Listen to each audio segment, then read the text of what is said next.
All right. Oh, there it is. Okay. Here, hey. Whoa. Well, folks. Welcome to the Brandon Jamel Show, the most epic podcast in the world. Today, very special guest. Very, Unreal. I would say, elusive. This is crazy. I think it's safe to say elusive. I would say it's safe to say legendary. If you say so. You know. Oh, we say so for sure. Thank you. I would. Well, I don't know if you would still use the word rapper, but Sure. You know, rapper, singer, musician, artist. Yeah, I just do stuff. Yeah, He virtuoso. just does stuff. We don't Light. need to put a label on it. Travis Miller, Lil Ugly Mane. Welcome to the BJS studio. Happy to be here. We were sort of talking. You guys were getting acquainted. We were talking VA. Talking VA because you went to VCU for a little bit. I did very briefly. Brandon went to the Virginia Commonwealth parking lot. I was in there for. I was at Waffle House a lot. I was at Waffle House. I was Nice. I was hanging out at the. I feel like that kind of. I feel like that sort of dovetails with like me getting into your work. What years was that? Like that was that you would have been there. I graduated high school 2011. Oh, okay. This is prime. This is thug isolation. Yeah. But I mean, Volcanic Bird, the most recent Volcanic Bird Enemy and The voice concern. It's a mouthful. The voice concern. Yeah. Probably is my favorite. Is my favorite The cover piece of for work. that. The dude that did the cover for that actually did the Kohls painting we were talking about as well. Oh yeah, so he Yeah. has the Kohls painting Yeah. in the back. Oh, we're getting into some Kohls later. Stay tuned for the Kohls, the Kohls portion of this program. Were we in Richmond at the same time? So I graduated high school 2011. I went to VCU fall of 2013.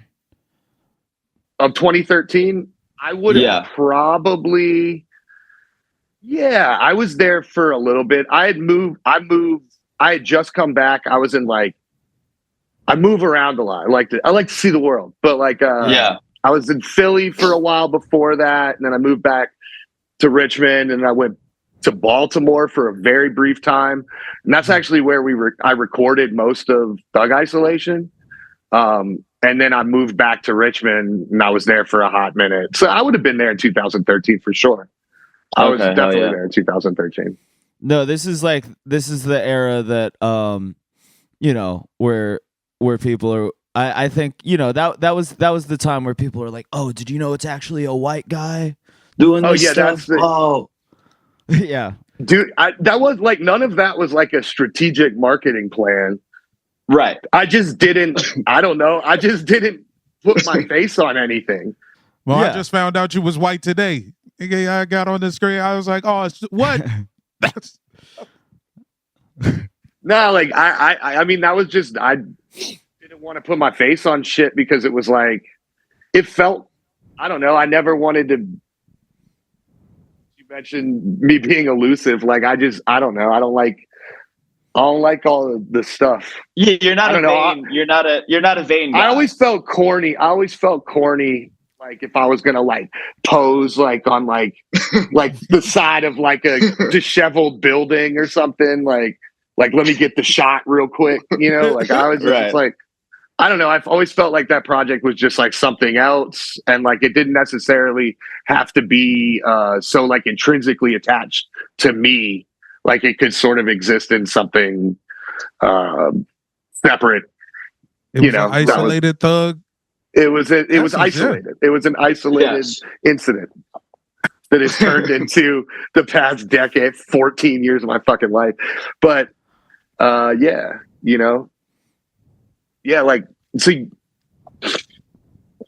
you're from Northern Virginia, though. Yes. Yeah, I'm from Nova. We're both from Nova.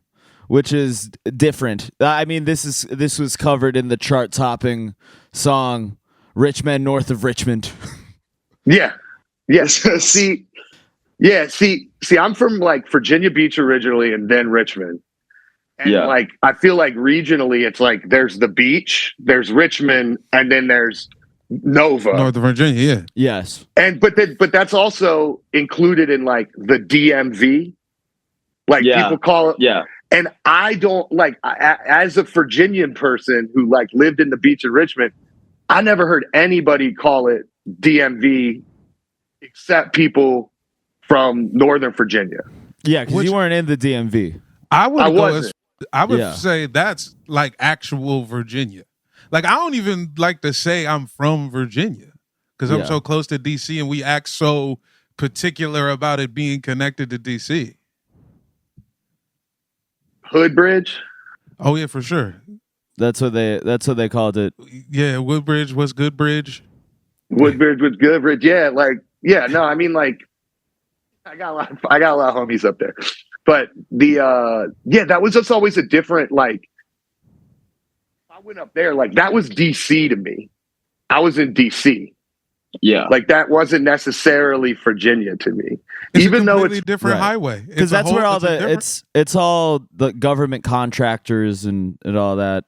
Well, see what's interesting about that is like Virginia Beach is all military. Like Virginia Beach is heavily military. Yeah. Virginia Beach is like actual military, like they actually touching stuff. They actually putting fools down. Up north like is a lot of active duty. Yeah. I also I just to sort of track our relationship and how we got to this point. Also, he's had Travis has had a parrot on his head this whole time. 15 minutes. If you're listening to this right now, he has had a parrot on his head the whole time. That we didn't really speak on that. And now you've got it didn't need to be drinking Yoo-hoo out of the can. That's the only way to drink it. I like that. We fortified with minerals right there.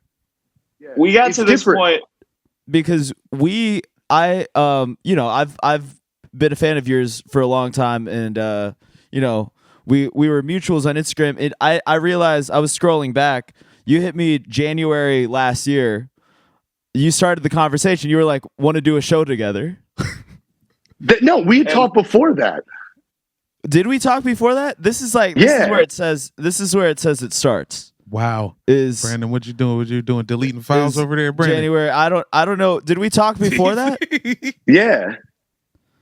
Oh shit. Yeah, we had talked before that. I think it was that before or after I feel like Friedland texted us. Or was like, I'm with Brandon Wardell or some shit. Oh yeah, wait, maybe did we like FaceTime? It was like some. No, I don't know. We didn't like FaceTime, but he was like, he was like, I'm with a fellow Virginian right now. Okay, yeah, because I think you were talking to Adam first. Yeah, maybe that's That's possibly it. I don't know. But we did. But you wanted to go on tour. Well, I was going to go on tour because I was building all the animatronics and shit. And then like I had a nervous breakdown because animatronics, they will make you insane. It's crazy. Easily. Oh yeah. Do you want to, the nigga who made Showbiz Pizza lost his mind. Lost his mind? Yeah. Dude, there's another dude. There's like another dude, does like, he's been doing like animatronics, like in like the noise scene forever. I recently heard like that dude, like he had a bunch of shit malfunction and he was like, I'm done. And he's been doing it forever. Like it's literally, you're going out with like broken pieces of shit and being like, it's like you're trying to start a rusty fucking car all night. Yeah. Do you want to explain? Well, yeah. Do you want to explain thermos grenadine? For the, I could. Those unfamiliar. I mean, I guess, yeah, I built a bunch of stupid fucking, I guess, like Chuck E. Cheese-esque would be the best, or Showbiz-esque would be the best, like, way to describe it to people that aren't freaks into this culture. But like, I'm not even into this like this. I don't have like an engineering background or anything, but it was like, after I did Volcanic Bird Enemy, I was thinking about the prospect of touring. And it's like, as a rapper, all I need is a DJ, you know, like I could just go out there with the DJ, do the songs, et cetera, et cetera. And I was like, well, these are like, they've got guitars in them. And it's like, I'm not trying to go up and just like karaoke over like, it's karaoke at that point, you know, it's not like 2 turntables and a microphone. It's like, I'm rapping over like a fully produced like guitar song. It's weird. Or I'm singing over that. It's weird. I was like, so if I want to do that, I have to get a band. Yeah. I have to teach these people. I have to teach these people the songs. I have to pay them. I've got to deal with them on the road. And then I was like, or I could just build a big stupid dog that looks like he's playing a keyboard. And then like I could just have a band of animatronics, and at least like visually it won't just seem like I'm doing karaoke, even though I am. Yeah, you know, and you ain't gotta worry about the big robot dog fucking the waitresses or nothing crazy. Like, no, you don't gotta do it. Exactly. You just you unplug that motherfucker and it's over. You just put him in the van. If they start getting too touchy, you can just yeah. You know, I'm sure there's plenty of people you've been in the road with that you wish you could unplug. But it's interesting you say that to the two of us.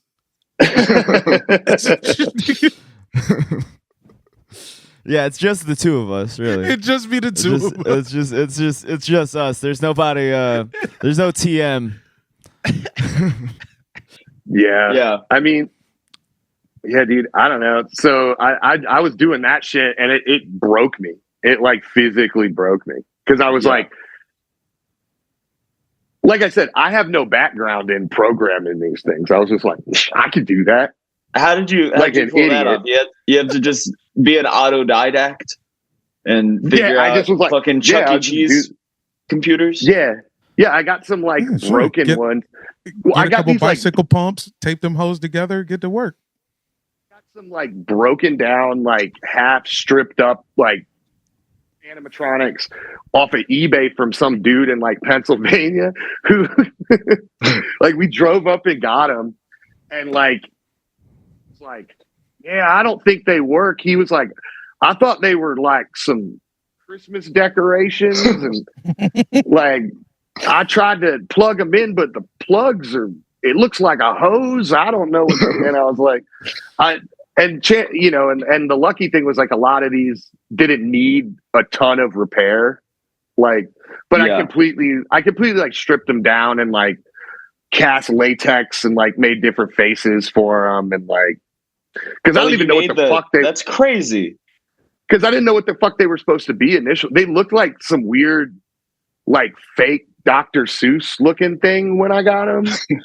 And like, I was trying to research what they were, and nurse like, practitioner Seuss. Yeah, we were trying to like look into it, and like there was no information. Like we couldn't find shit, and like the closest we got was like we had heard that from the dude that like he had got these around the Jersey Shore, and like there's all those like bootleg amusement parks that pop up. Yeah, like during like the shore season where there's like you know, like back in the 90s, it's like if Jurassic Park was popping, they'd have like Dinosaur World Park, and they'd have, you know, like just like these sort of like moving amusement things that were up for like maybe a month, and then they either got stripped and repurposed and turned into the next animatronic or just thrown in a warehouse. And I like, from the level of like disrepair these were in, like I think these things were sitting for like 30 something fucking years before I got them. So I mean, how much does it cost to like refurbish one of these like bootleg animatronics? I would I already said I lost my mind about this once. Yeah, I know. It sucks. Like it sucks. Yeah. Let's just say that. I don't mean to like reboot the breakdown. I don't mean no. It's fine. It's just send you back into that state. It sucks. But I'm doing some mental calculations, and I am like, well, how much cheaper is that than just bringing a band? You know? Oh, well, this is the whole. This is part of it. Like now we're getting into the therapy session about Here we go. Like, yeah, like no, absolutely. I could have chucked $100 a night at some hired guns. They would have learned the song. Done. This would have been over.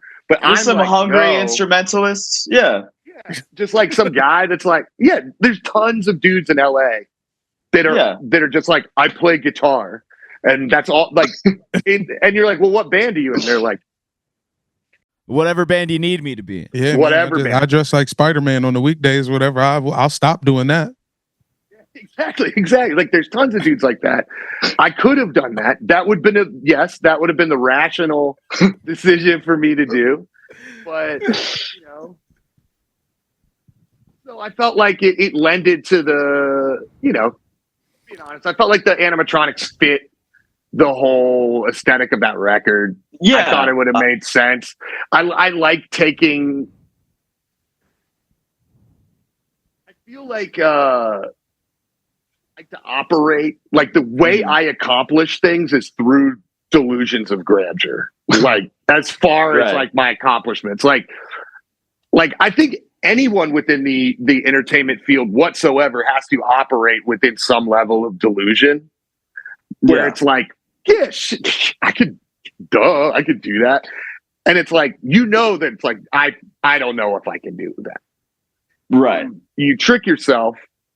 It's like loco motivation. Yeah. You got to be a little bit crazy and just be like, nah, it sounds like a better idea. And I do like that. I do like that choice. I do like the choice that you made, because it does mesh aesthetically with the, with the album, with the artwork and all that. You have you love puppetry, and I love puppetry animatronics and all that. I've been following the Will Wheaton, Larry David Elmo fiasco recently, if you know about this. Oh no, I saw I saw Larry David Elmo Today Show incident. Did you see this, Jamel? I did see that. I saw that. I did see that. Yeah. Like Larry David Wheaton. Is Will Wheaton mad about it? Dude, Will Wheaton dropped like wild Facebook post that was like, he's like, what we're really talking about here is a grown man putting his hands on a child, parentheses, Elmo is 4 years old, without his consent. Like, it was taken very serious. Like, people are very upset about this. Well, it's like Elmo's dad was right there. He could have stepped in. Dad didn't do shit. Yeah. Dad could have stepped in. But what's funny about this is I was like, man, like Will Wheaton's like, he got to be at least like 15, 16 years older than me. Like Elmo, and you're like Elmo 40. I'm like 39. Yeah, sorry. Yeah, but I'm like 50. No, but the thing is like Elmo didn't pop for me, like, or for anybody until like Tickle Me Elmo was Elmo's big break. That was in 1996. That was in 1996. I was 12 years old.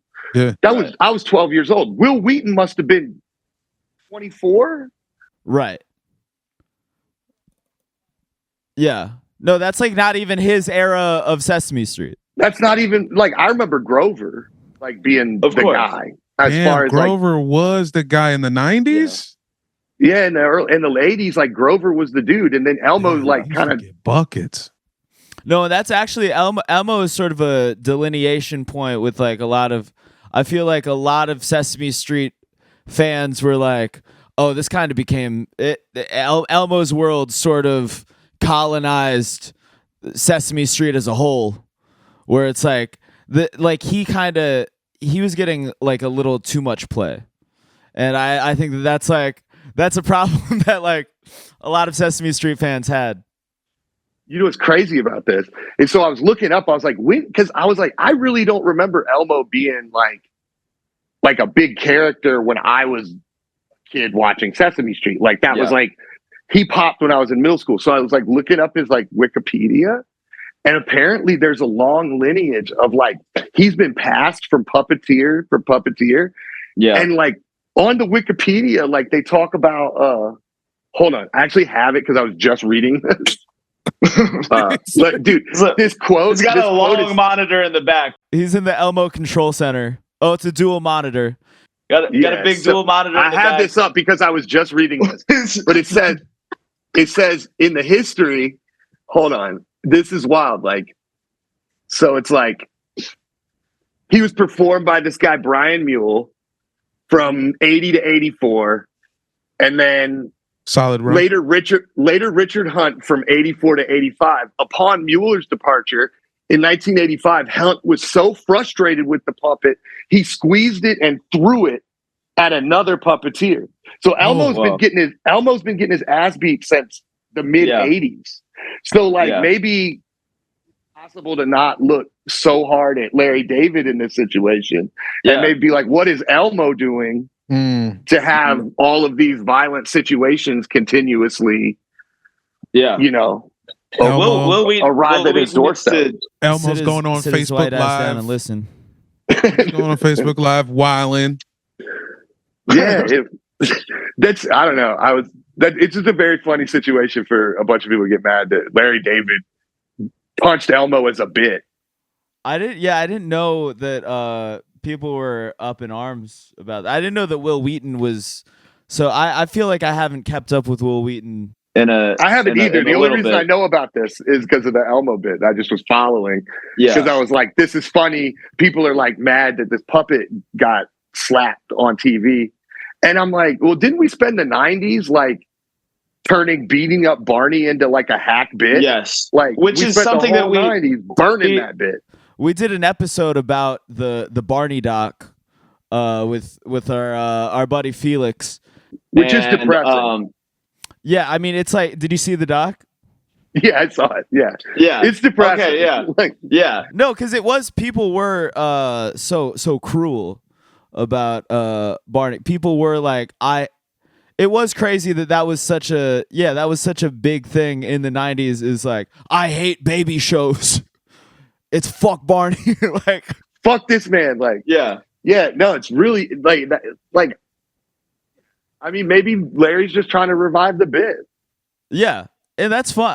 I kind of it's been enough time that it's like he's taking us back. Let's get back. Let's start fighting these puppets again. It is sort of to be so passionate. There's too much strife between each other in this country. If we put it on the puppet, we gotta. If we put it on the puppet, need to unite as adults in hating baby shows. Being like, because I don't know, because that's not enough. Like, I'm not hearing enough about fuck Coco Melon. You know, that's kind of missing in the discourse right now. Well, my feed is all that. My feed that's is just nothing. Well, but that's Coco just me. Melon hate. That's just me DMing you. That's just. Oh right, my bad. Which, by the way, I do like. I'm very happy to continue on this course, but I did just like, I had a temporary out of body experience, just me watching myself podcast right now, and I was kind of laughing about like a fan of yours tapping in to just listening to this podcast for the first time. Like, wow, like I haven't heard him speak in a long time. Then it's just us talking about baby shows. Yeah. Well, see, that's what I want. Honestly, I prefer that because, like, parasocial shit is real in my field. It's weird. Oh, so like, I bet it's weird, and it's like it's one of those things that I've come to terms with because it's like because I was so elusive and I didn't play shows and I put out shit. If you don't give people any crumbs of information, they just make shit up, and they'll take like the tiniest piece of information and like blow that up into your entire biography. And it's and it's like, so it's like, not only are these, it's like parasocial in the sense that they're like they feel like they know me. They feel like they know me based on information that's not even true, or like a part of my like. So I'm like, I don't know if we're actually cool like that. If like, even like, you might not like me for real. Like, like you might not like me. Like you've read like the 4 interviews I've done. Like I don't think that, I don't know, but yeah, man, I don't know. I like to dabble. I'll come in here and I feel like this is like, this is fun. This is fun. And it's like, we just fucking talk shit and it's like, it's fine. But it's like, I mean, I would prefer that than the interviews requests that I usually get that are like, so like, and you're like, whoa, dude, like, I felt the energy shift right there. What were you thinking when you wrote, hold on, let me get the lyrics correct, and I'm like, I don't know, man. I was drunk probably, I don't know. Like, I don't know, like, no idea. I have no idea what I meant by that. I thought it sounded cool. Right. Glad you thought it sounded cool too. Like, I'm glad that meant something for you.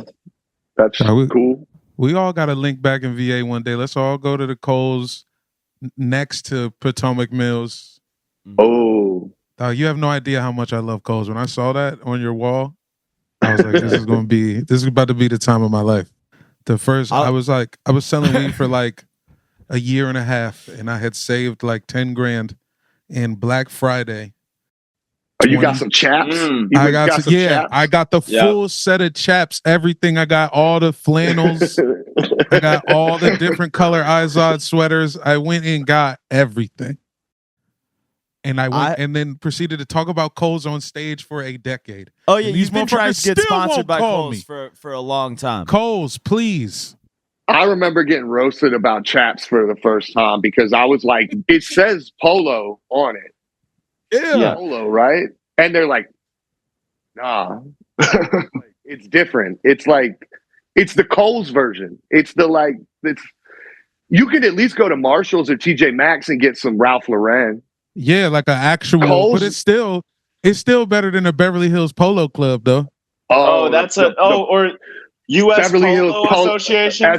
There's nothing better in the world than wearing chaps and seeing somebody come in some Beverly Hills Polo. In high school, you got all the horses on your. In high school, I saw this dude. There was like a rap battle in my cafeteria, and I saw a dude say, "You look like an ASSN in that Polo ASSN." Oh, and I was. And this dude was like, this dude stopped. That was his career in 10th grade. Like he was done. Oh no! He was done. I saw the light go out. Yeah, and I was like, oof. Damn. I don't know. Like, I wanted to. And that was his best shirt. He wore that to the battle. Yeah, that is because he put that on. He put that on. He was like, I got that shit on. He was very proud. Yeah, and then he had the horsepower. Yeah, I never played Polo. I'm associated. He thought he had the horsepower though, and like it was the wrong horse for him. Damn. Wrong horse. I did bet on the wrong horse. I did want to bring this up because I was posting. I posted I posted spill on the story. I did like shared a story, and you had like reposted it with like some Go Rams gif or whatever. Yeah. So I was like, oh wait, did he go to? Because I just knew. Oh, he's from Richmond. You're in Asheville now, but yeah. What's up? Yeah. Yeah. No, I did not go to college. I thought that you might have gone to VCU, but you corrected me, and you were like, I was never enrolled, but I dated a girl and stole her ID to use AIM in the computer lab. Yes. Yeah, that's what I did. Yeah. That's awesome. Yeah. Yeah, I went. Yeah, basically. I mean, everybody I knew was like kind of in the painting and printmaking section, or painting and printmaking department. Like, and then I had a lot of homies that worked at like one of the dorms, so I would just like go like kick it while they were like doing overnight shifts at the dorms, checking people's IDs, like go and making sure they weren't smoking weed in their room and stuff. Like, but yeah, no, I never went. I got my GED. Like I got kicked out of high school. Right, you dropped out of high school. Or I got kicked out of high school. Yeah, I got kicked out. They they were not. It's not your happy. Choice. No, it was not. It was not. Yeah, was it because you was making animatronics in the school, and it was like, hey, you gotta stop making these big dogs in here? No, the short version of the story is I punched the school security guard in the face, but nice. But I didn't mean to. It was like, what do you mean you didn't mean to? Hey, sometimes when it jump off. I got spun around real quick. Oh, I got caught. Like I was not popular. I was punk rocker and weird, and I got a lot of F-bombs thrown at me. Oh sure. Oh shit. I was there for like the last run of that. Like I feel like I was there for like the last run. They were phasing it out. And I was like, they were phasing it out because that was when like rappers started wearing tight pants. Right. Yeah. And then when rappers started wearing tight pants, like then all of a sudden like everybody was cool with it immediately. I feel like that's what happened. Like tight pants were not. I couldn't walk around parts of Richmond like in my early 20s without being like, who's over them pants? Like, dude, I mean, that was I remember one of my first ever open mics in Virginia. I go up, I'm wearing like some I've got some tight jeans on, some an American Apparel hoodie. It's it's 2010. And ads, of course, I'm supporting. They did, they did, and they're keeping the dream alive with Los Angeles Apparel. But are they? I guess so. I mean, they. But I go up and some V's around. I had the deep V. There's some photos of me with the American Apparel deep V. I go up on stage with some tight jeans, and then the next comic was like a seasoned black comedian who like goes up, spends the first 2 minutes of his set being like, I can see the contents of all that man's jeans, and like everybody's cracking up, everybody's laughing, and I felt I was humiliated. I was VA in the back. was definitely late to tight jeans, but then it got so crazy. Then they was letting fat guys wear tight jeans. When they started letting fat guys wear tight jeans, that was a real crazy time for me mentally. With not only tight jeans, but the little shirt too. Yeah, the really little shirt. If you get an Armani Exchange shirt over your shoulders, you could wear it. It didn't matter what it looked like. That Lil B verse where he's like with that tiny shirt and that tiny pants, man. Lil B's he respect to Lil B. Respect to the bass god. He definitely changed the tiny pants game. Oh, he was always talking about his tiny pants. He was a very and he was wearing a kit for tiny pants. He was one of the largest tiny pants advocates that we had in the United States. Definitely, for sure. Very, very much so. Did you guys ever cross paths, or has he ever reached out?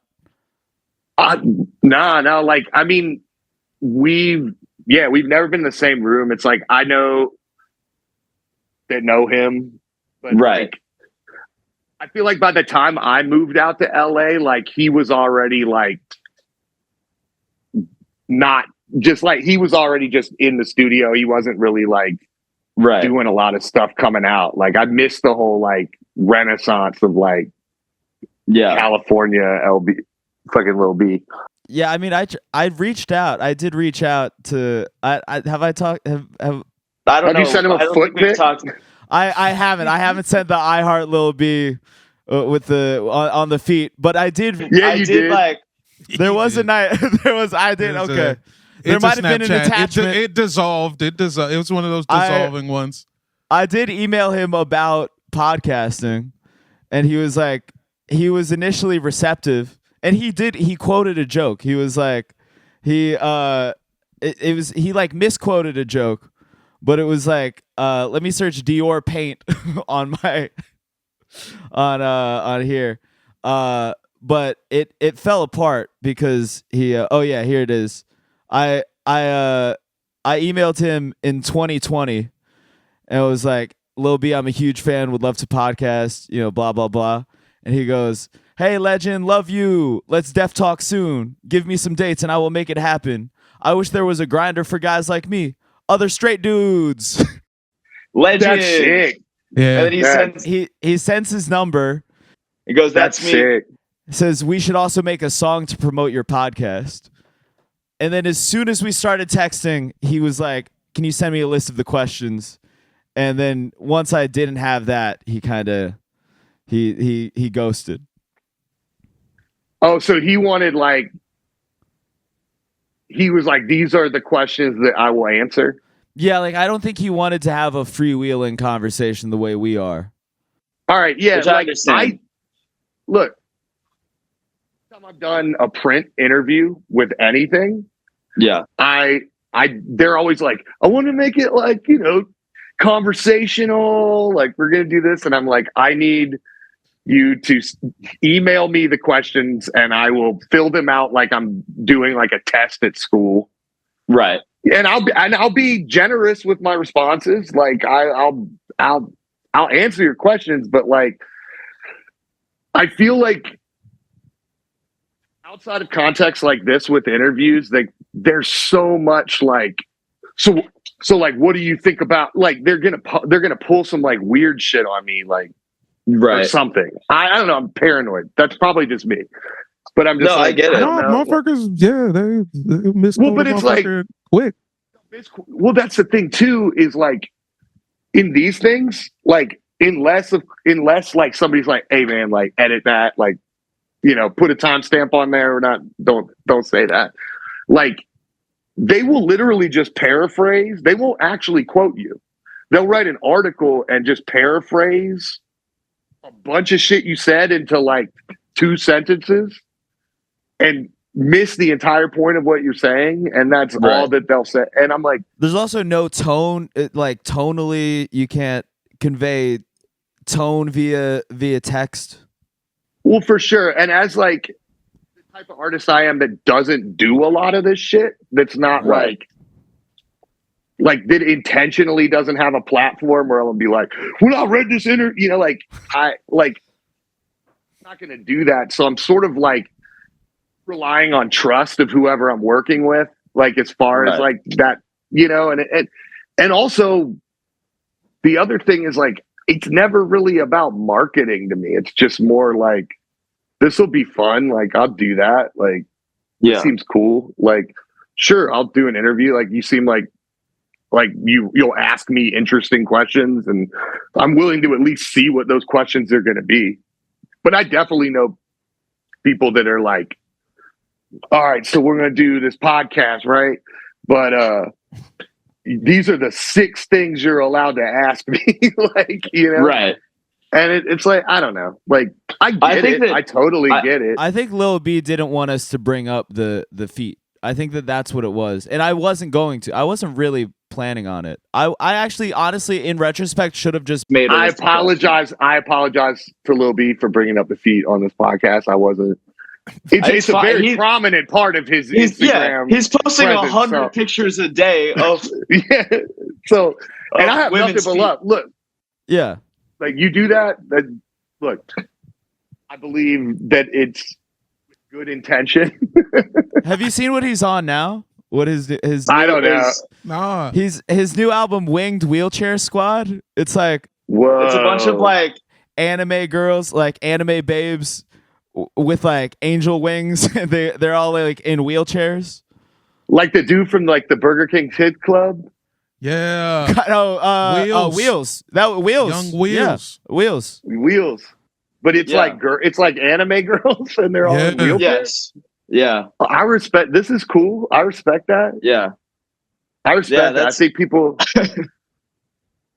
There's so much ableism. I think that it's important that the artists like Little B go and reclaim some of that and make it more empathetic and absolutely. He has a lot of love in his heart.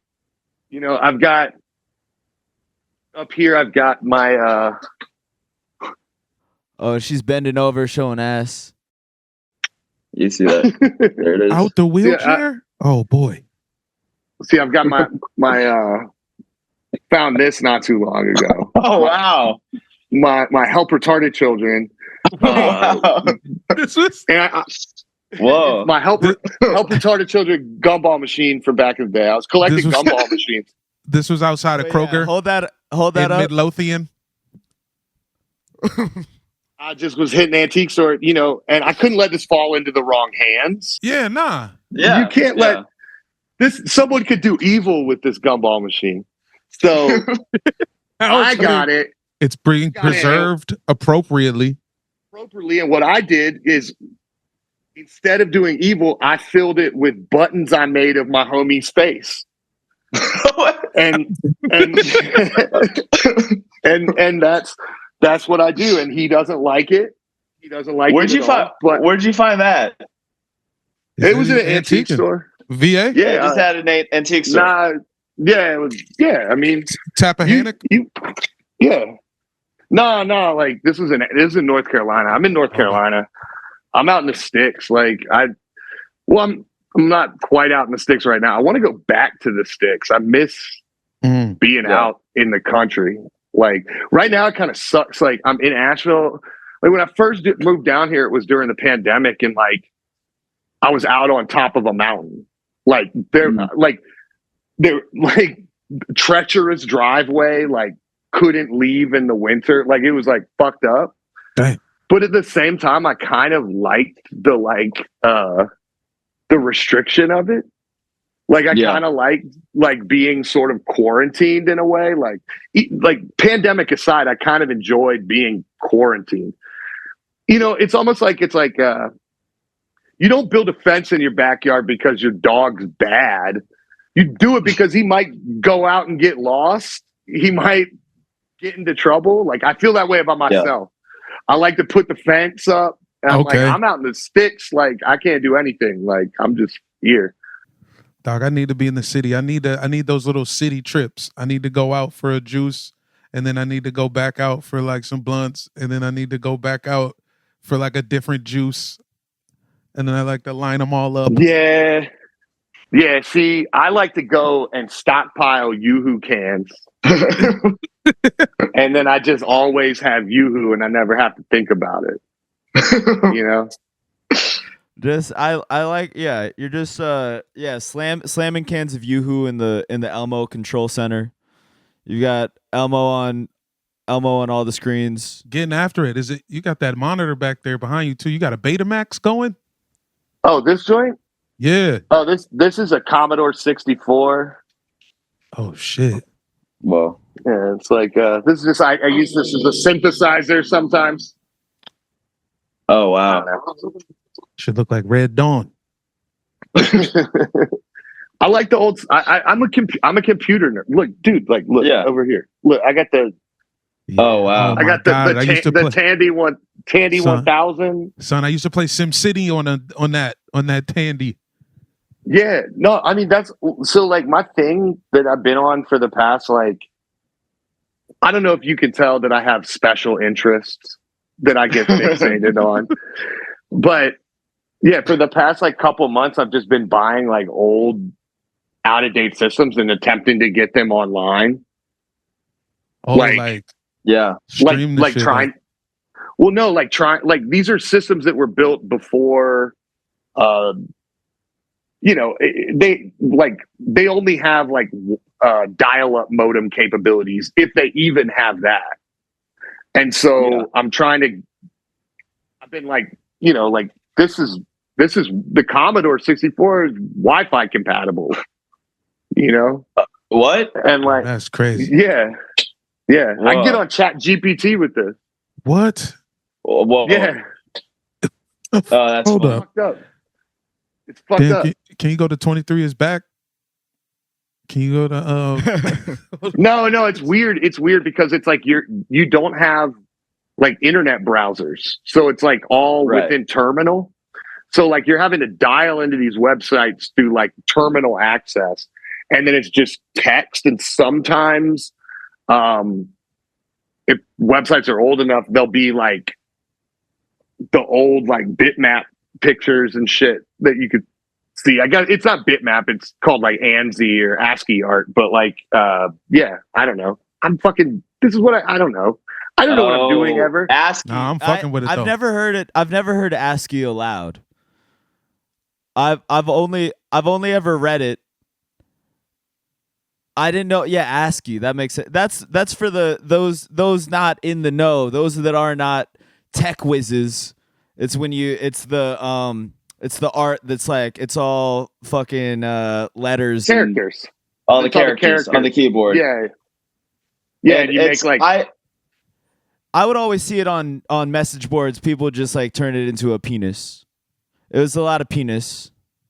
Yeah, I mean the first emojis could technically be referred to as ASCII because you're making a picture. So it's like, like a colon and a parenthal that's ASCII and it's very little, smallest level. But there's fucking weirdos. Like there was back in the 90s, I don't know if you saw this, like there was like a dude that converted the entirety of Deep Throat, like the movie, into ASCII. Wow. Like you can watch it, like the entirety. That's one of my next question. I was like, I know you can watch Big Naturals on that. No, you can't, dude. It's fucked up. Damn. It's fucked up. He ran some tests. He ran some diagnostic tests. Well, you can't get into the browsers. Yeah. Like I have an IBM ThinkPad from like the late 90s that runs like Windows 98. And you can get in, you can log in through browsers and shit, but like most shit doesn't work just because like it can't handle like JavaScript or like whatever the fuck.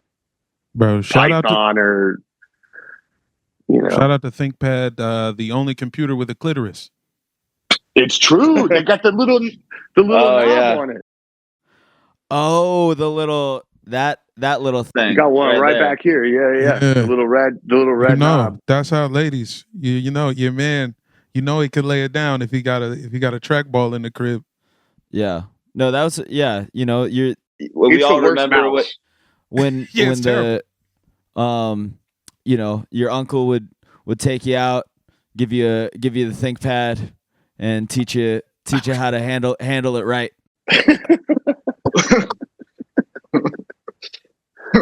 Yeah. I was like, where the fuck is he going? Oh. Okay. Yeah.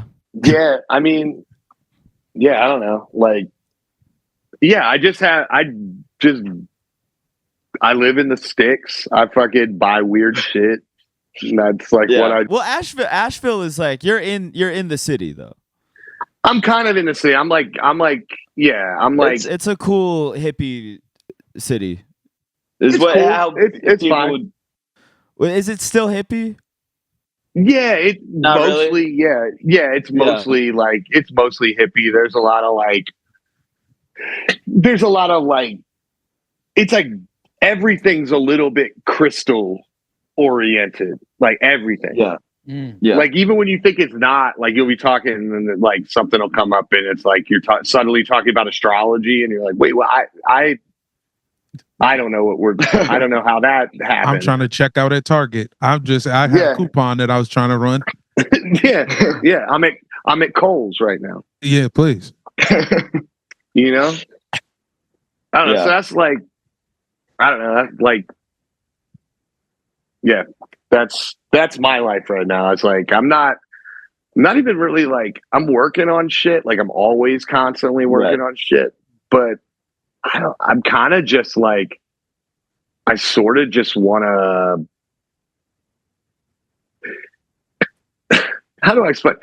All this stupid shit that I get in my mind will somehow be incorporated at some point into things that I do, but I have no idea how or why. You'll figure it out later. Yeah. I'll figure it out later. I do that with gear all the time. That's how I bought this fucking hat. I was like, yo, I need a University of Richmond hat. Hell yeah. I bought this thing like 2 years ago. Now we got Ugly Mane on the show. I'm like, hell yeah. Yes. Yeah. Now I didn't even notice you had the Spiders hat. I thought that was like a weird metal logo or something. I was like, I didn't know. Everybody thinks it's something. It's not. Well, because nobody. Because University of Richmond was a different world. Like that wasn't. This is a VCU side of town. I've never heard of anybody going to a party at University of Richmond. Is that real? I went to some like they used to have this like outdoor area where they had shows, and I saw this band Deerhoof. Brandon, I'm sure Brandon knows exactly what I'm talking about. But, like it's like this week. It was like mid 2009, like mid 2000s, like indie weird shit. Like I forget who else played that show, but it was like they had like weird indie rock shows at like U of R for a while, and like I don't know, I went to a couple of them. You'd like sit on the grass in this like weird, and there'd be like they'd just be playing up there. But like, nah, I never kicked it. That's like a whole, see, that's the thing is like VCU's like a public university. Yeah. U of R is like, you go there and you're like, this is a college campus. Yeah. You know, U of R is like, well, it's a. Yeah, private school. I know. Little Dicky went there. Did he? I know that. He did. He's a U of R man. Yeah. That's crazy. I don't know him, but I know that he. Yeah. That's crazy. Well, see, but that's what I mean is like people come through Richmond and go to U of R, and you just don't even. Yeah, they're over there. They're over there. VCU, it's the city is your campus. Yeah, I mean, that's it's taking classes at the Waffle House. Yeah, I mean, and even in Virginia Beach, it's like, I mean, Virginia Beach has ODU, right? And VCU, that was actually does remind me Richmond, Nicholas F. out of Richmond. You did the collab. It's under the Sean Kemp moniker, yeah. Yeah, with Trick Dice. Yeah, we're actually re-releasing that like really soon. Actually, yeah. Nick is the man. Nick is like the best fucking rapper that deserves so much. That deserves so much more credit than he gets. Yeah. Like he's what's it, dude? I don't want to. There's a video on him battling from SNL in Virginia Beach. Wait, Jay Farrow? Jay Farrow. It's him battling Jay Farrow, and Nicholas F. just does his thing. Like Nicholas F. just travel around and battle people. Because there's like a. To contextualize all of this, like Nicholas F. Like first of all, Jay Farrow. I did a show in Austin like the week after Trump got elected. And I did a show where it was like there was like this brand called Leafly that they would like rent out a venue, do a free show, and I would do like 20. It was like Yelp for weed, for like weed strains or whatever, and they would rent out a big venue and have a headliner, and they definitely lost a lot of money on this. But I remember Jay Farrow was headlining the Austin show, and it was like me and Moses Storm doing Time Up Top, and then I think the Lucas Brothers canceled. But Jay Farrow, he does his stand-up set, and then at the end of it, he's like, "Okay, now I'm gonna rap. I'm gonna rap now." Oh, whoa! See, Jay Farrow's got crazy impression. Jay Farrow's got crazy impression. Oh, yeah. Crazy. The fellow VCU guy. I mean, he's an incredible impressionist. But yeah, he did kind of. I think people were like a little confused because they didn't know. It's different than when like when they were doing like Donald Glover, Childish Gambino shows where they're like, okay, it's gonna be comedy and then it's gonna be music. This show, they were like, wait, what? He's now he's rapping now. Well, yeah, I mean, I think people don't understand that. It's like, I mean, because I remember seeing that Jay Pharoah clip back in the day, like before, and it's like, you know, it's like shaky smack DVD, like battle clip. Nicholas F. For those that don't know, if you go pre So Far Gone Drake, like comeback season, Room for Improvement. Nicholas F. is on the early Drake stuff. Well, they had like a crew. They had like a group together. They did like a whole mixtape. I think it's called like Scorpio or something, or I forget exactly what it's called. It's been a while, but like him and Drake linked up because Nick was the BET Freestyle Friday champion. Like they had to retire him because he was just like he was the champion, and like after that, I don't know the exact story, but I know that like he had linked with Drake and they had done a bunch of shit, and then like, you know, Drake blew up, Nick didn't, and it's always been like a shame, you know, because like I've been following Nick since like 2003, something like that. Yeah. You know, my friend got that record at like a gas station, like got the mixtape from, like, I think he got it like, I think Nick might have actually sold it to him outside of a gas station on some like, you like hip hop, you know, like, and, like sold him some shit. And like the first time I heard that, it was like, you know, it's no shade to anybody in Richmond, but it was like, oh, this dude's like rapping like really well. And like, it was all over of the time too. It's like all over G Unit beats and shit. The first Nick mixtape was very funny and very good. And like, it was like, this is cool. And like, when I started making beats and like kind of getting a little bit of a name for all of that stuff, like that was the only person I wanted to work with. I was just like, I want to work with Nick. I remember when I was in when I was at VCU briefly, I remember that this is like, you know, I don't know, I'm a virgin, I'm hanging out in Richmond, whatever. I met a gal who was like her brag was, oh, I was in a video, like a Nicholas F. music video, and he's the guy that taught. She said he's the guy who taught Drake how to rap, which I don't know the validity of that. I'll say I'm not going to go into all that. Did you see his penis? Yeah, who taught him how to pull his meat out? Who taught him how to do that? That's what we need to know. Who taught him that? I don't know, man. Wait, I didn't. Was that something that just happened? This happened like last week. Yeah, end of last week. Oh yeah, everybody. Wait, he just everybody saw. Like, everybody saw Drake's cock on Tuesday. What?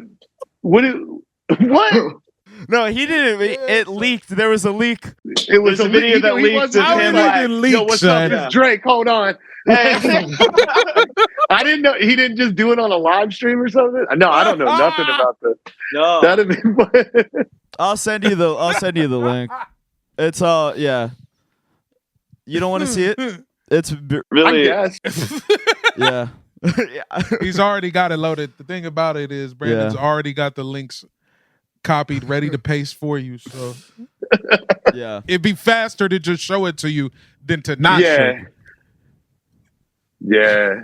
Wait, no, I saw something about this because like I saw like somebody had posted something that was like, I feel like it was like Me Too, like was posted like to some other like Twitch streamer dude that was like, you use the same phrase. Oh, Adam 22. Oh my God. he was like, you used the same phrase to describe Drake's penis that I did. And we could have collabed on a stream together. Yeah, he said, Aiden Ross stole my reaction to Drake's dick. He said that man has a missile on him, which is the exact thing I said 4 months ago when I evaluated a leaked dick pic of his a girl showed me. I'm so influential that top streamers steal my dick ratings. Shit is crazy, bro. At Aiden Ross, you should have at least called me and we could have reacted to his cock together, man. You're coming off of these 21 and Cardi streams. You're killing it, man. My shit been quiet since I did the game show to fuck my wife. It would have been easy to collab on that schlong together, man. I did your first interview. I guess I just expected collab on the schlong together. Yeah, they should have collabed on that. They made magic. You could have collabed on the schlong together. Yeah. That was a wild one. That's some like, I don't know. I understand why you retreat from the internet. I retreat. Wait, I understand why you move the way you do when this is what's going on. I retreat, yeah, because I feel like I pop in and I'm like, damn, like this fool from Star Trek's like talking about Larry David touching a child because he punched Elmo, and people are collabing on schlong like they're schlong collabs now. No, this is it's common practice now. No, there's a lot. It's too much. Yeah, man. It's like I understand like why my parents didn't like my music.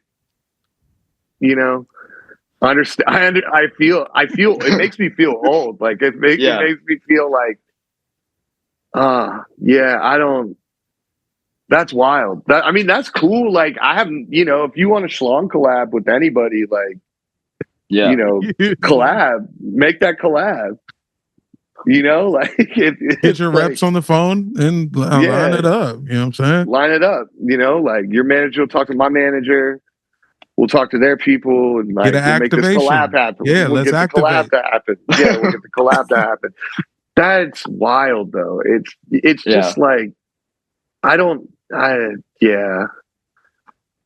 just feel like I check in. I feel like I check in every now and again, and I'm like, right, yeah. That's the way to do it, probably. That's yeah. Like, man. Yeah, meanwhile, I'm just doing way weirder stuff, probably. But I'm not doing schlong collabs as of yet. Right. Maybe, we'll see what Q4 brings. Yeah, you know? Yeah. We'll talk privately. But if I start doing Thanksgiving, collabs, who knows? like I need somebody to check in on me. I need homies to check in. Where like, yo, I saw your schlong collab. That's worthy of a wellness check for sure. You good? Yeah. You good? I see you've been doing. Man? I see you've been doing healthy. Like, I've been going out a lot. You've been drinking U's, but now you're just doing schlong collabs. I saw you with your meat out on that Tide billboard. We might need to get you back outside, back on the sauce. I don't think it's good. Yeah. We saw the schlong collab. Yeah. But anyway, what was that? We were talking about Nicholas F. Yeah.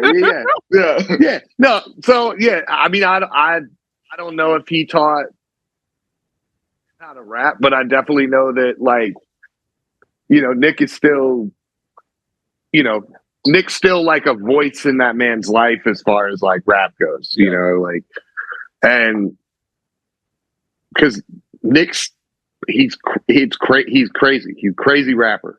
Like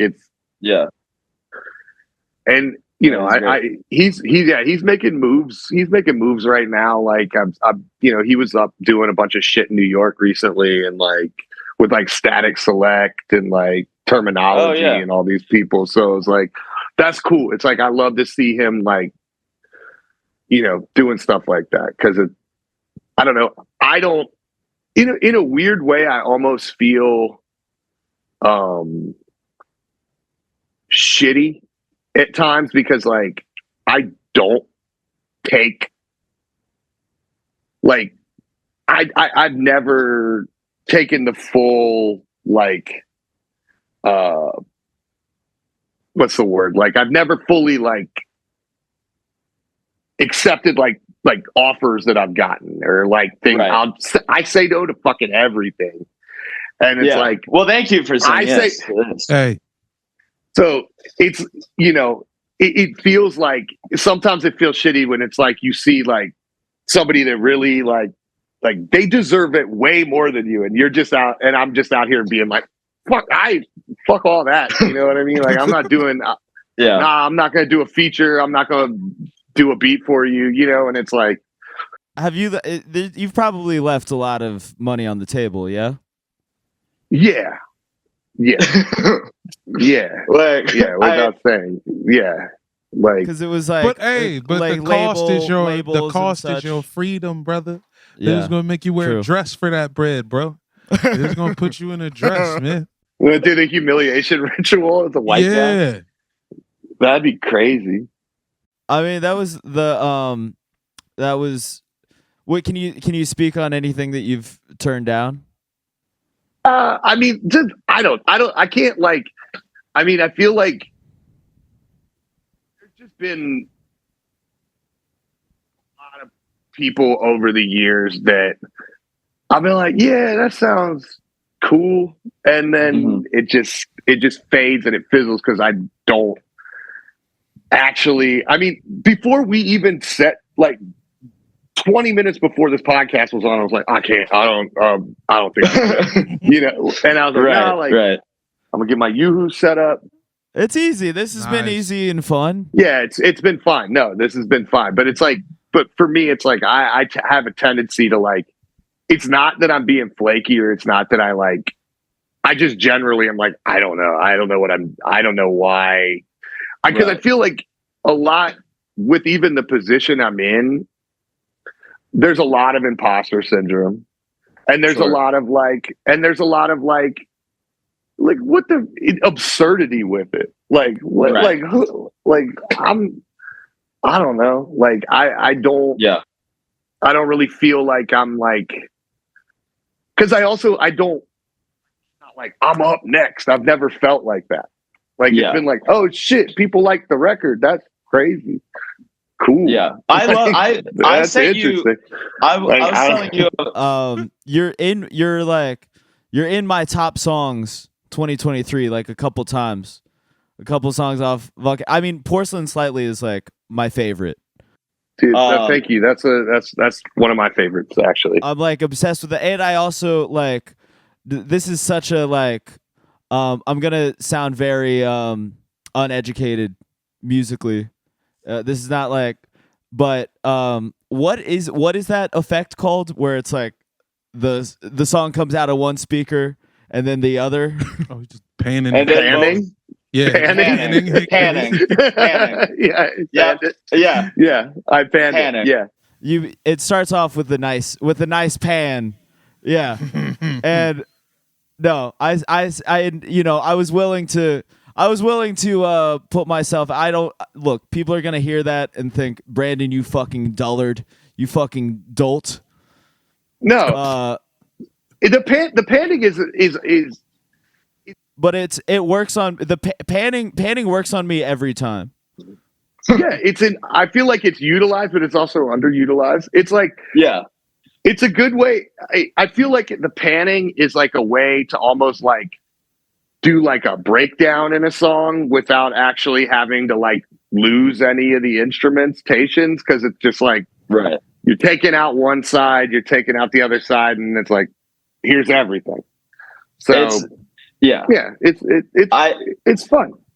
Well, I'm obsessed with that. So I like it's still on the heavy rotation playlist. But I sent you a screenshot of my top songs 2023 with Porcelain Slightly, and then immediately was like, fuck, is he gonna fucking judge my taste? No, that's dude. Because it is like the rest of what are the other songs? Oh yeah.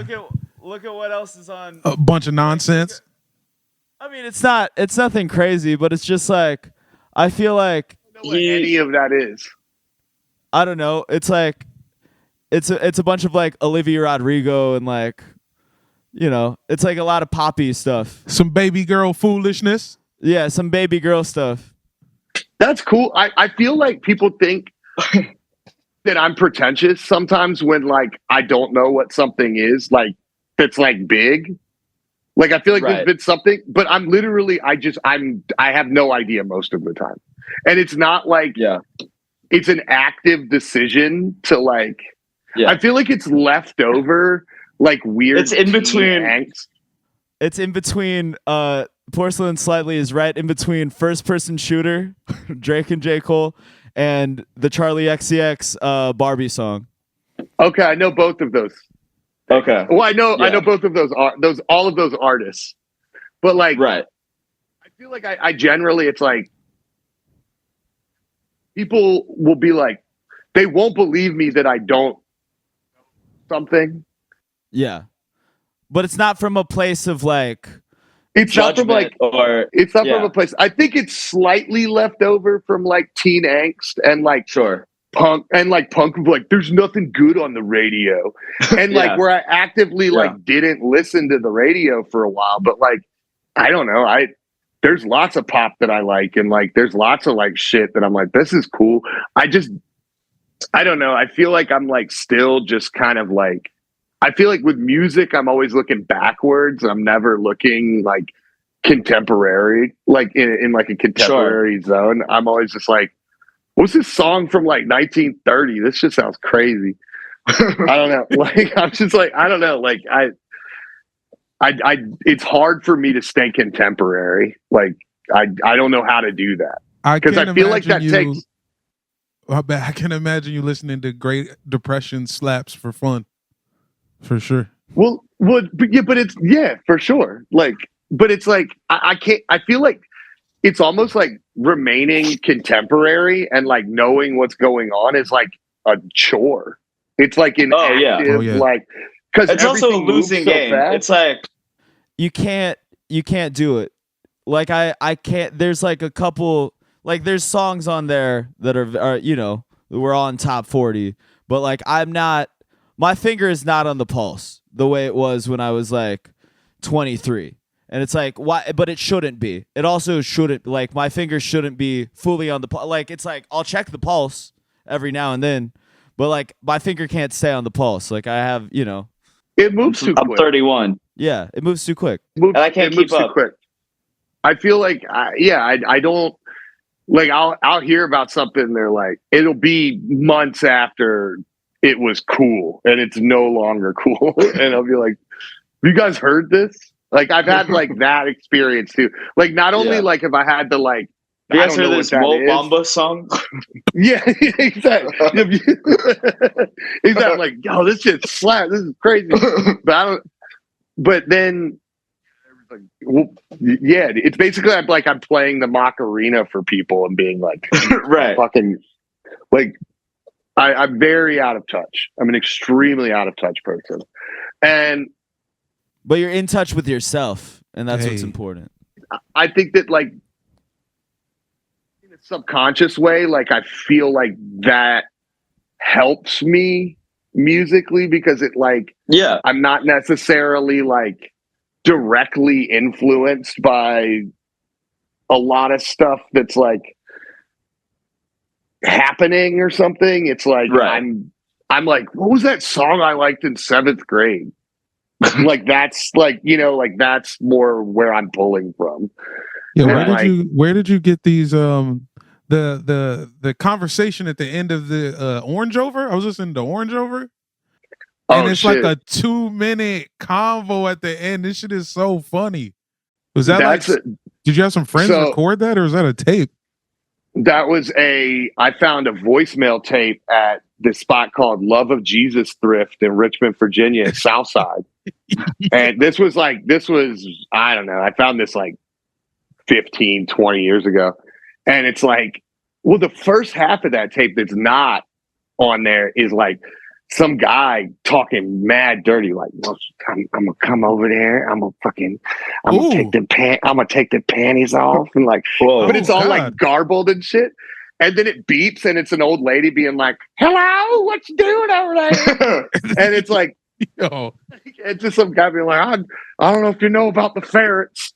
I'm gonna come." Yeah, but it's just like, Brady, you gotta put this on after this. It's so funny.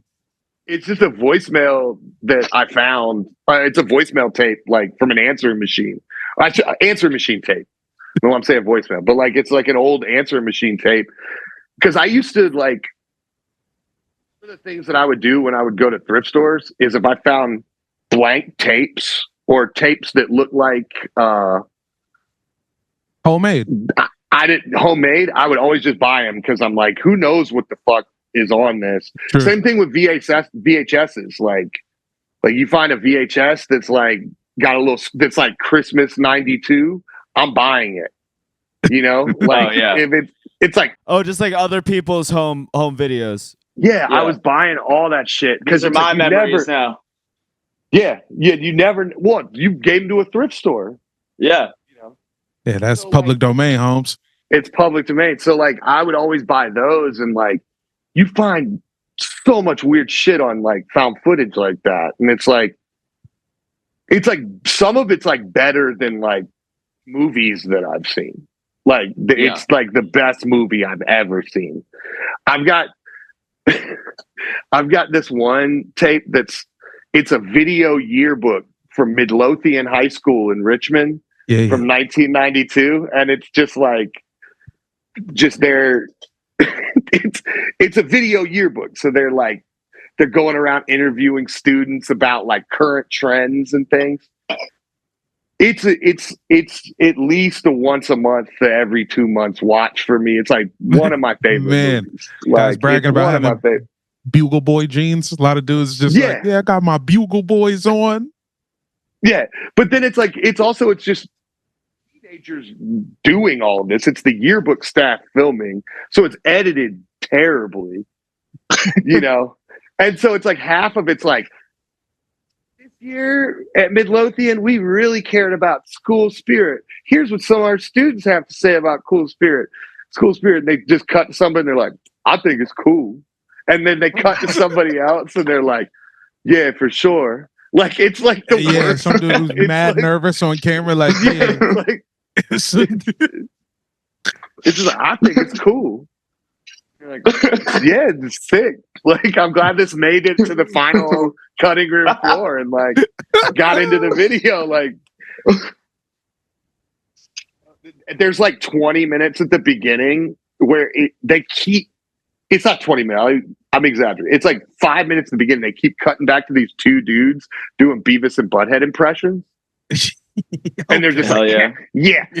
Midlothian High School, super cool. And it's like, it's I don't know. It's great. It's one of the greatest films of all time. Yeah. Okay. Yeah. Well, buy bullshit like that. Dog, that's when I heard it. I was like, "This is whatever this conversation is. It's one of the sickest things." The lady's like, "Hey, don't be in a hurry. Don't be in a hurry." And then the dude's like, "Actually, I think I am gonna hurry." If you go on my Bandcamp, there's this shit called it's Entertainers Bluewell's Mikhail Jackson is the name of it, because that was literally what was like written on the tape. Like a little kid wrote that, and I was like, I'm buying whatever this is. And like, I don't know if this kid's dad is in jail. I don't know if he's like in a hospital somewhere, or if he's just out of the picture. But it's a kid making like a video or an audio tape to his father who's estranged in some way. To mail to him. And the first half of the tape is like him being like, I got some A's and B's this year, and I bought a Hot Wheels car, and it says D Fuzz on the license plate, and it's like and then the next like 40 minutes are him singing over Michael Jackson songs. He's like, I don't know if y'all got music in there, so I'm gonna play some music for you. And it's like a boombox playing Michael Jackson in the background.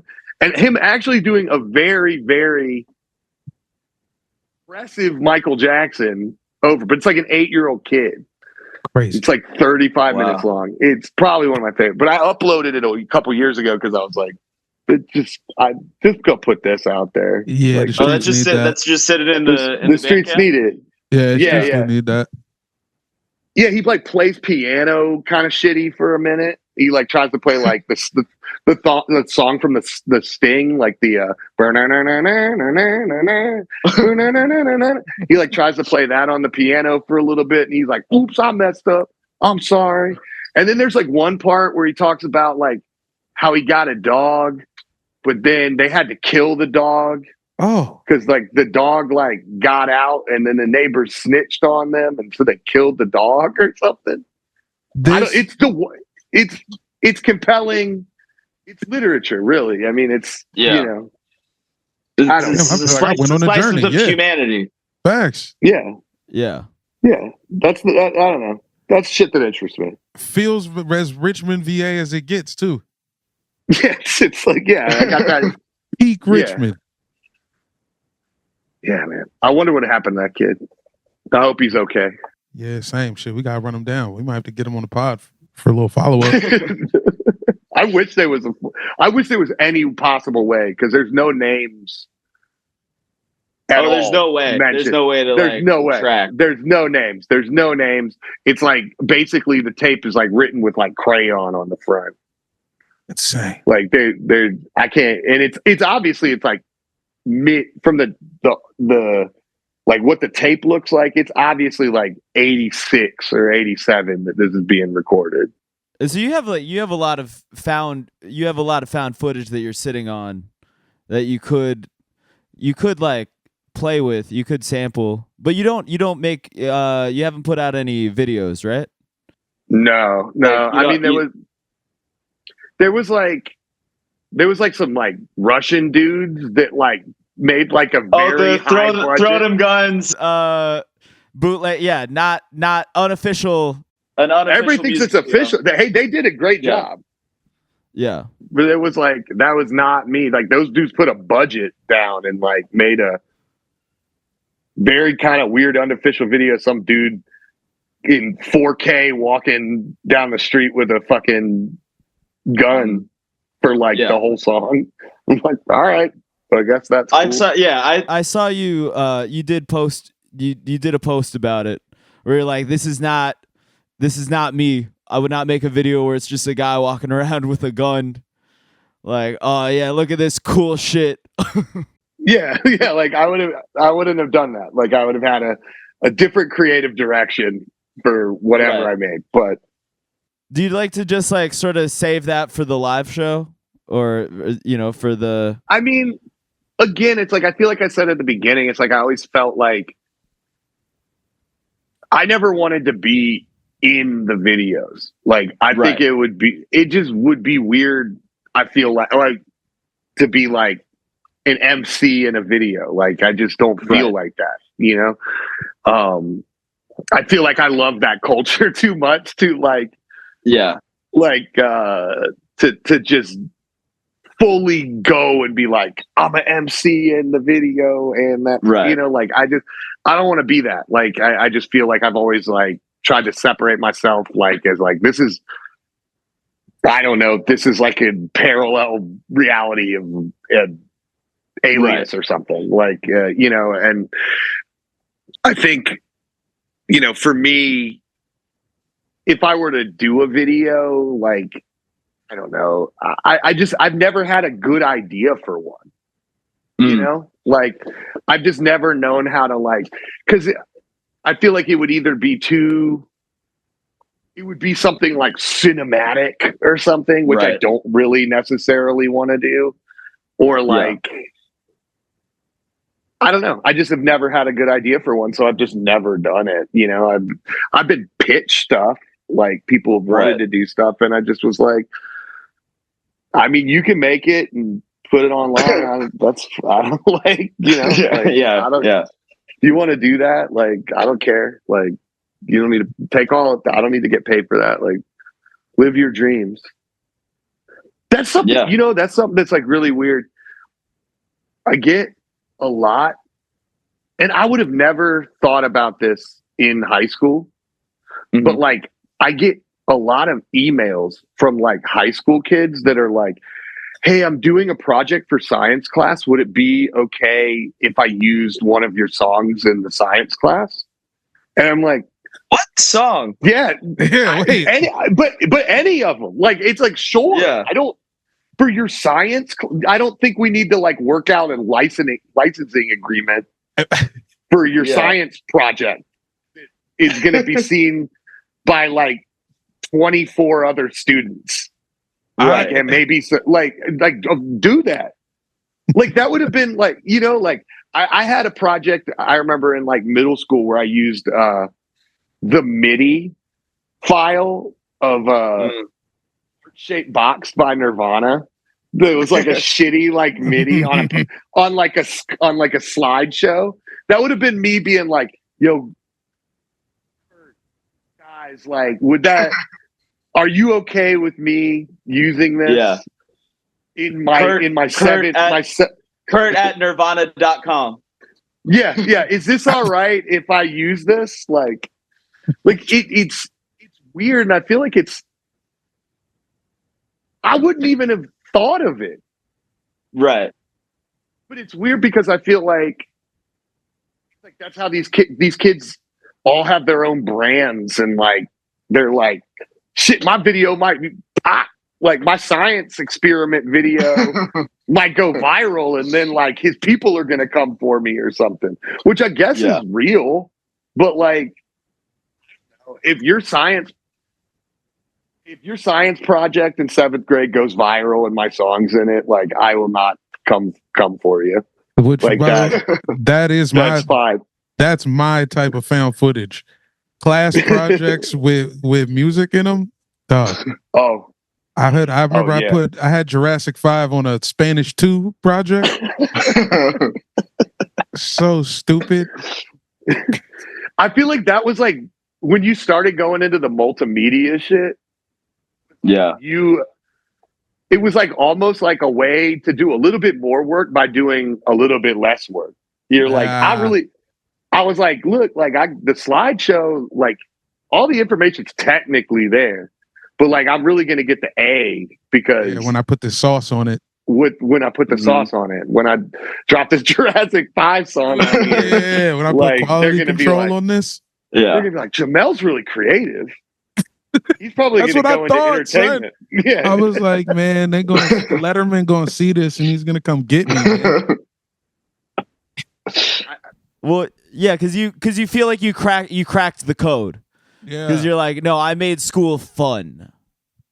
Yeah, I did that a lot. Good.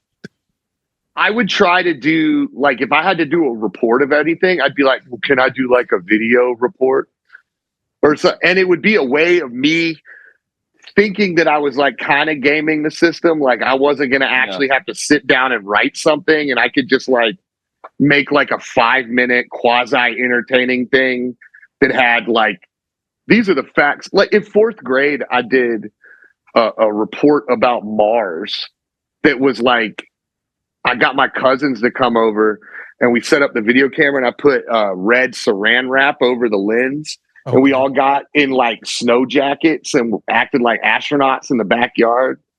And it was like this whole, like, it was like a 4-minute movie about like, we crash land on Mars, and I find an onk on the ground. Whoa. Wow. Okay. The Russians are here. Yeah, you took us. I found an onk. And I was like, the Russians have beat us here, because I found an onk on the ground, which I don't. In 4th grade, this all made sense. And then at the end, there was like me filming the computer. You remember the screensaver that was the stars that just flew at you? Yeah. Oh, like on a computer, like it was just. So I would just film that in between cuts, and it'd be like, see, I'm in space, and then. And then at the end, it was just like, Mars is such and such miles across. and like some like 10 facts about Mars. But the whole report was basically me and my cousins running around in the backyard in snowsuits, pretending Russians were chasing us on Mars. This is you're saying that you don't have any video ideas, and I'm like, I don't believe it. You just described I don't believe it. it. Come on, this is you're describing a prodigy, a film. Michael Bay wants a film prodigy. No, I mean I like you do the Spotify like visuals.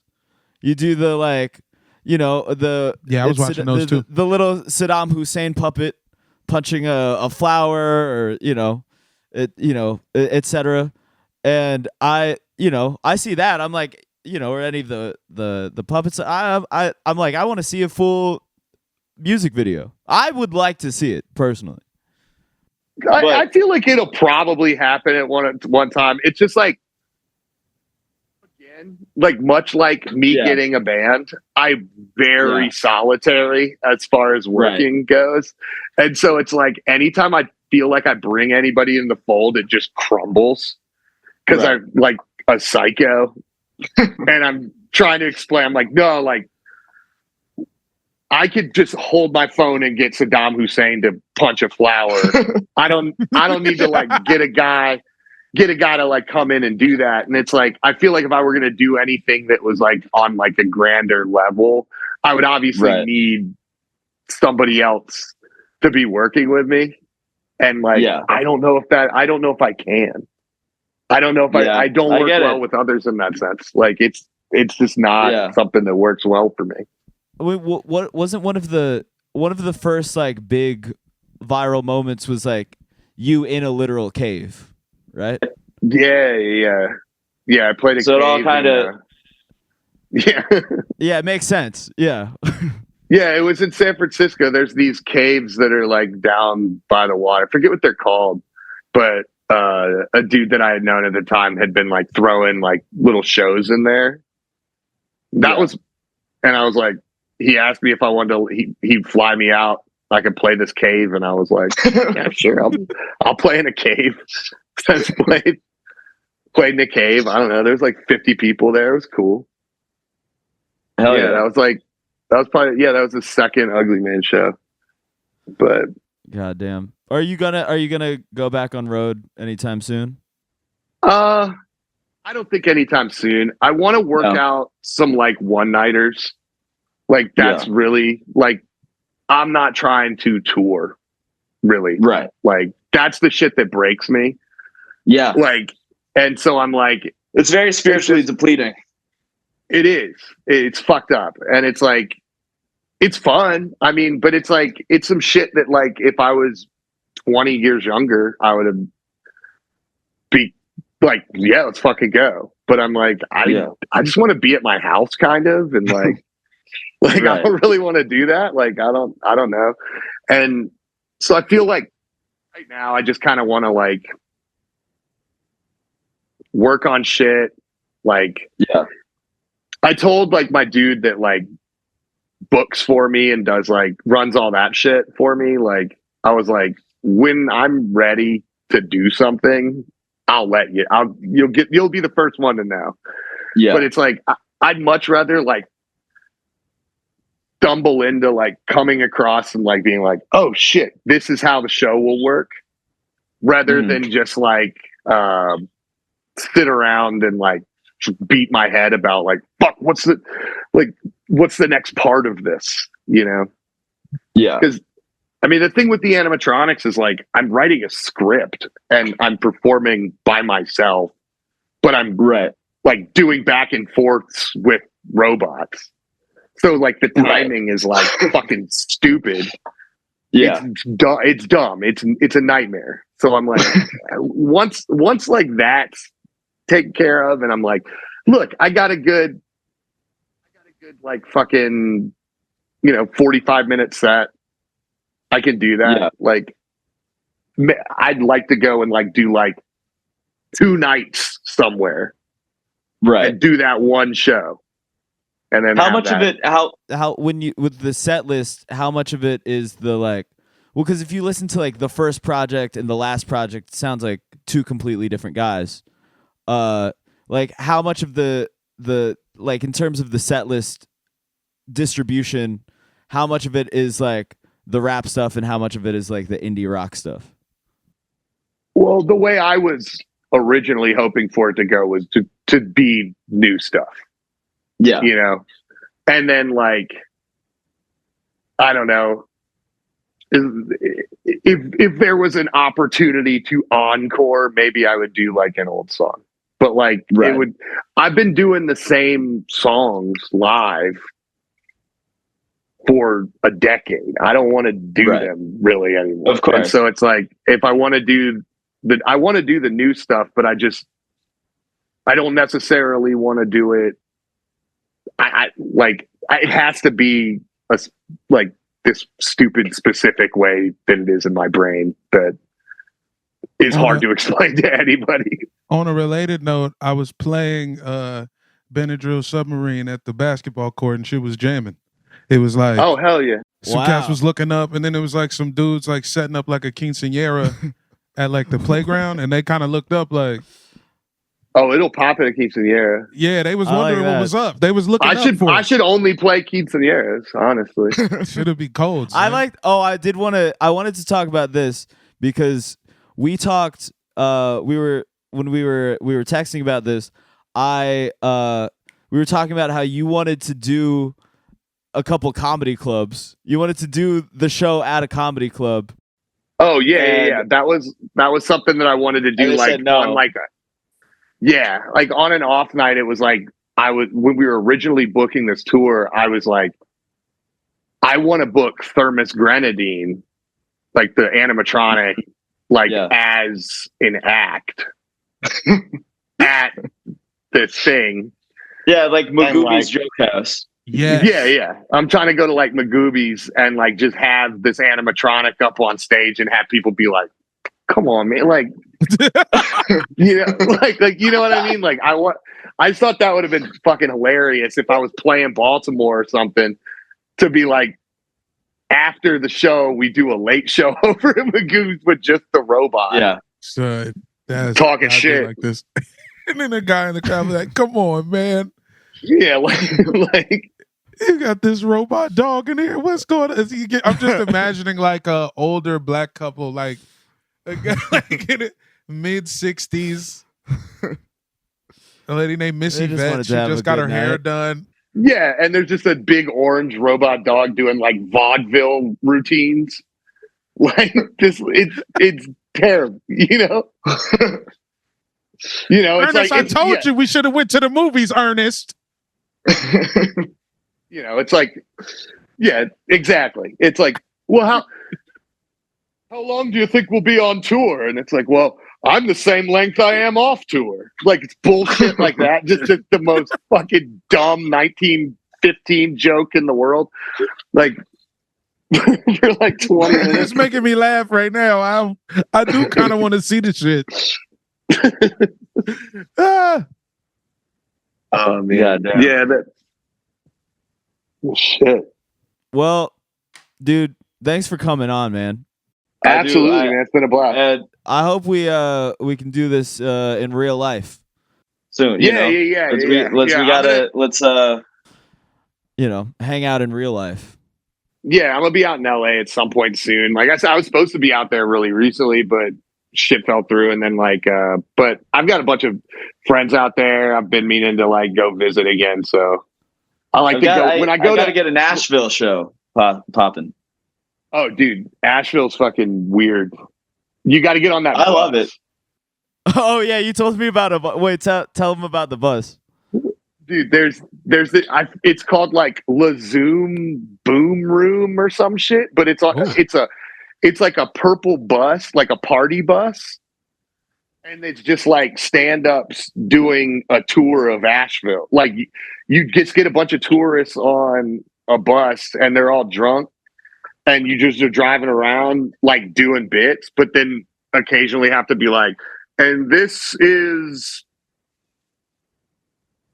Arts District or whatever. Like you have to like do like bus tourist shit, but it's just a shitty bus filled with like drunk Asheville moms, like Asheville tourist moms. That's my understanding of it. Yeah. And they got like tiki drinks and shit. I'm not opposed. It sounds crazy. It sounds crazy. I don't know if I want to be in the... One of those things where it's like, if you're out and it drives by, you just hear, it's like, ah! Like it's like one of those buses where you just hear people screaming inside of it. It's a party bus. It's like a shitty party bus. I'm sure nobody's listening like to you. Drunk moms. Yeah. Yeah, nobody's listening to anything you're saying. Like, I'm sure that's how it goes. Well, I'll probably I'll do a show elsewhere. I'll do a show at like a venue or something. But yeah, I got to get that set up. And then also, guys, if you're in San Francisco, come out in a couple of weeks. I'm going to be doing a show on the 25th, Sunday, the 25th in San Francisco at Kohls. We've got Seattle, Portland, and I gotta get it. I gotta get in. Maybe we add a night at the Cave. Just go down there. Just go down there and just start doing comedy, dude. Anything you want to plug? By the way. Nah, man. Nah, I'm just chilling. No? Yeah, no, dude. You're not. You're not a plugs guy. You're not one for plugs. We'll link the Bandcamp. We'll link the Bandcamp and the Nicholas F. Then we are reissuing Trick Dice. That's coming out soon. We got some other shit. I don't know. Should I play him out with a song? Any song. Play that shit from the end of Orange Over. Nah, you gotta put that in. Yeah, we're gonna put that in. Yeah, we'll put that in. All right, cool. Hell yeah. Thanks so much, man. Yeah, dude. See y'all. Bye.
just beyond the walls.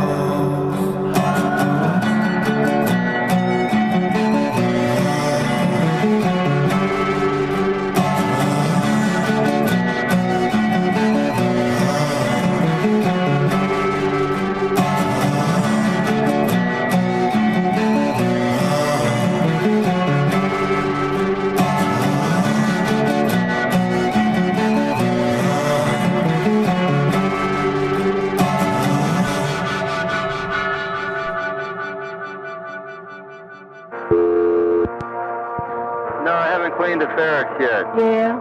And she just got the VCR in. We have a little problem getting that working. Yeah. With the plug, so we got that working. Yeah. Is it doing all right? Huh? Is it doing all right? Yeah, I think so. Yeah. She's checking it, so I'm going to get her to help me with the ferrets in a minute. But now listen, don't you get yourself all rushed now, here? Yeah, I'm trying to rush. But no, don't do that now. You calm down, and it's okay. I'm rushing as much as possible. Well, don't do that now. You just kind of calm down and take it easy, okay? She's going to give you some bird seed. Well, that's okay. She's going to give you about 20 pounds. No, that's okay. She got a 50-pounder there. Yeah, did you take her stuff out of her trunk? Yeah. Mm-hmm. I had a lot of stuff to do here today. Mm-hmm. You know. Mm-hmm. Nancy. Jim? Hey, don't get mad at Daddy. He's getting really irritable. He is. What's he getting irritable for? Because you're not giving me time to do anything now. Good Lord, he's been over there since 20 to 4. Huh? He's been over there since 20 to 4. Since 20 till? Mm-hmm. You did. No. Sorry. Was my car. But either of that, he's getting irritable, so. Your dad's always irritable. I'm just warning you to cool it with him. No, I didn't say anything to him. I told him, I said, well, take... He's getting a hard time. And I said, well, I told her that, y'all was to call me before you left. She called me. I told her that if she'd gone ahead and call me before you left, like she said she was going to do, and like you said you were going to do, I told her just to wait till the morning, because it was getting too late. And he said...